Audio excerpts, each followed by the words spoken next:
మండలంలో నిరుపేద ఇంటి నిర్మాణానికి ఎమ్మెల్యే మదన్ మోహన్ రావు తన మొదటి నెల జీతం ఇస్తానని ప్రకటించారు. కాంగ్రెస్ పార్టీ కార్యకర్త వెంకట్ చిత్రపటానికి పూలమాల వేసి నివాళి అర్పించారు. ఎన్నికల ప్రచారం సందర్భంగా ఇచ్చిన మాటను ఎమ్మెల్యే మదన్ మోహన్ రావు నిలబెట్టుకుని వెంకట్ కుటుంబానికి అండగా నిలిచారు. గాంధారి మండలం సర్వాపూర్ కాంగ్రెస్ అధ్యక్షుడు వెంకట్ ఇటీవల గుండెపోటుతో వర్ణించారు. ఎమ్మెల్యేగా తన తొలి నెల జీతంతో పాటు సొంత డబ్బులు వెచ్చించి ఇల్లు కట్టిస్తానని ఎమ్మెల్యే హామీ ఇచ్చారు. మరి గాంధారి మండల్ ఇక్కడ వెంకట్ గారు మా కాంగ్రెస్ పార్టీ గ్రామాధ్యక్షుడిగా ఉండే మరి వారి మరణం మా తీరంలోని కాంగ్రెస్ పార్టీకి మా కార్యకర్తలకు ప్రత్యేకంగా నాకు చాలా మంచి కార్యకర్త, కాంగ్రెస్ పార్టీ గురించి చాలా కష్టపడ్డాడు. నా గెలుపులో ఈ ఎమ్మెల్యే గెలుపులో ముఖ్య కారకులు కూడా.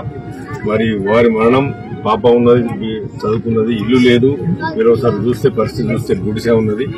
కనుక నా ఎమ్మెల్యే జీతం నుంచి నేను మొట్టమొదటిగా ఇప్పుడు ఎమ్మెల్యే జీతం తీసుకోబోతున్నాను. ఎమ్మెల్యే గెలిచి 4 రోజులైంది. నా ఎమ్మెల్యే జీతం నుంచి డబ్బులు తీసి వాళ్ళకి ఇల్లు కట్టిస్తానని చెప్పి మేము ముఖంగా చెప్తా ఉన్నాం. పాప కూడా ఉద్యోగం ఇప్పించే బాధ్యత కూడా నేను తీసుకుంటాను.